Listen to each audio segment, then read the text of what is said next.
ওদালগুৰিৰ ঠাকুৰীয়াপাৰাত শ্ৰী শ্ৰী বাসন্তী পূজাথলীত শিল্পী লক্ষণৰ প্ৰতিক্ৰিয়া। ওদালগুৰি জিলাৰ ঠাকুৰীয়াপাৰা ঐতিহাসিক ৰাণীপুখুৰী পাৰত এইবেলিও আয়োজন কৰিছে শ্ৰী শ্ৰী বাসন্তী পূজা আৰু বৃহৎ অশোকাষ্টমী মেলা। এই বাসন্তী পূজাত জুবিন অনুৰাগী যুৱশিল্পী লক্ষণ দেৱনাথে জুবিনদাৰ ন্যায় সম্পৰ্কত প্ৰতিক্ৰিয়া সংবাদ মাধ্যমৰ আগত ব্যক্ত কৰে। নৰ্থ ইষ্ট লাইভ টুডে, হৈৰাবাৰী। সকলোলৈ নমস্কাৰ যাচিছোঁ। যেহেতু বৰ দুখ লগা বিষয় যে আমি জুবিনদাৰ অবিহনে আমি প্ৰথমটো বাসন্তী পূজা উদযাপন কৰিব লগা হৈছে। এই বাসন্তী পূজা যেহেতু জুবিনদা আমাৰ মাজত নাই, তথাপিতো আমি পূজাটোতো উদযাপন কৰিব লাগিব। গতিকে আমাৰ মনৰ গতিটো ইমান ভাল নহয়।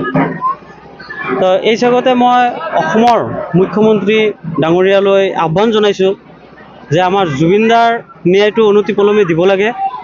ইলেকশ্যনৰ প্ৰাক মুহূৰ্তত যাতে আমি ন্যায়টো পাওঁ, আৰু যদি সেইটো ন্যায় আমাক অসম চৰকাৰে তথা হেমন্ত বিশ্ব শৰ্মা ডাঙৰীয়া আমাৰ চৰকাৰ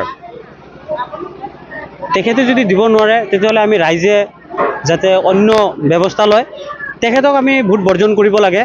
মই অসমবাসীলৈ তথা আমাৰ জুবিন অনুৰাগীলৈ আৰু সকলো শিল্পী সমাজক মই এইটোৱে আহ্বান জনাইছোঁ, সকলোৱে যাতে বিজেপি বৰ্জন কৰে। আমাৰ চৰকাৰে ন্যায়টো আমাক দিবই লাগিব, কাৰণ আমিও শিল্পী।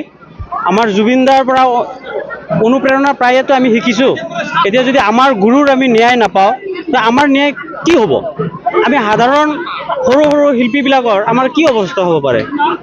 গতিকে মই কৰজোৰে হেমন্ত বিশ্ব শৰ্মা ডাঙৰীয়াক, আমাৰ অসমৰ মুখ্যমন্ত্ৰী, মই তেখেতক অনুৰোধ জনাইছোঁ, তেখেতে যাতে এই জুবিনদাৰ ন্যায়টো অনতিপলমে দিয়ে, আৰু এই বিষয়ে মই ৰাইজকো সজাগতা হ'বলৈ মই অনুৰোধ জনাইছোঁ।